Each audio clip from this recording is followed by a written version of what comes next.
ఈ కొత్త ప్రభుత్వం ఏర్పడి దాదాపు 2 సంవత్సరాలు అయింది. అయితే ఈ ప్రభుత్వంలో ఉద్యోగులు కొంత నష్టపోతా ఉన్నారు అధ్యక్ష. 2023లోనే పిఆర్సీ గడువు ముగిసింది. దాదాపు 3 సంవత్సరాలు కావస్తున్నా ఇప్పటి వరకు కొత్త పిఆర్సీ గురించి ఆలోచించేలా పిఆర్సీ వేయడానికి ముందు పిఆర్సీ కమిషన్ ఒకటి నియమించాల్సి ఉంది. 3 సంవత్సరాలు అవుతున్నా కూడా ఇప్పటిదాకా కూడా పిఆర్సీ కమిషన్ కూడా ఏర్పాటు చేయనటువంటి పరిస్థితి. అదేవిధంగా పిఆర్సీ కనుక లేట్ అయితే మధ్యంతర ఉపశమనం అంటే ఐఆర్ ప్రకటించాల్సింది ఆనవాయితీగా కూడా ఉంది. కానీ పిఆర్సీ గడువు ముగిసి 3 సంవత్సరాలైనా ఇప్పటి వరకు ఐఆర్ కూడా ప్రకటించలేదు అధ్యక్ష. ఇలా ఇప్పటి వరకు ఎప్పుడు కూడా జరగలే. అలానే 4 డిఏలు పెండింగ్ ఉన్నాయి.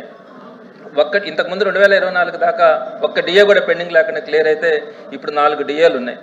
అదేవిధంగా స్వాతంత్రం వచ్చినప్పటి నుంచి కూడా 2024 వరకు సుమారుగా 23,000 కోట్ల బకాయిలు ఉంటే అవన్నీ చెల్లిస్తామని చెప్పారు అధ్యక్ష. అవి చెల్లించకపోగా కొత్తగా గ్రాట్యుటీ కానీ సరెండర్ లీవ్లు కానీ ఇవన్నీ కూడా యాడ్ అయ్యి సుమారుగా ఈరోజు 30,000 కోట్లు బకాయిలు ఉన్నాయి అధ్యక్ష. ఉద్యోగులు తీవ్రమైన ఆందోళనలో ఉన్నారు అధ్యక్ష.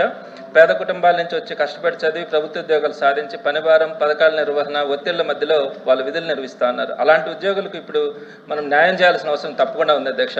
అందుకని చివరిగా నేను అనేది ఏంటంటే తక్షణమే వారికి ఒక 30-30% ఐఆర్ ప్రకటించి పిఆర్సీ కమిషన్ అని వెంటనే ఏర్పాటు చేయడంతో పాటు పెండింగ్లో ఉన్నటువంటి 4 డిఏలు అరియర్స్ విడుదల చేయాలని, అలానే 30,000 కోట్ల బకాయిల చెల్లింపుకు స్పష్టమైన షెడ్యూల్ విడుదల చేయాలని, బకాయిలు తక్షణం చెల్లించడం భారం అయితే దానికి ఆల్టర్నేటివ్గా ఏ విధంగా చెల్లిస్తారన్న దానికి వాళ్ళకు ఒక హామీ కూడా ఇవ్వాల్సిన అవసరం ఉంది అధ్యక్ష. ఈ అంశాలని మీ ద్వారా నేను ప్రభుత్వం దృష్టికి తీసుకొని వస్తాను అధ్యక్ష.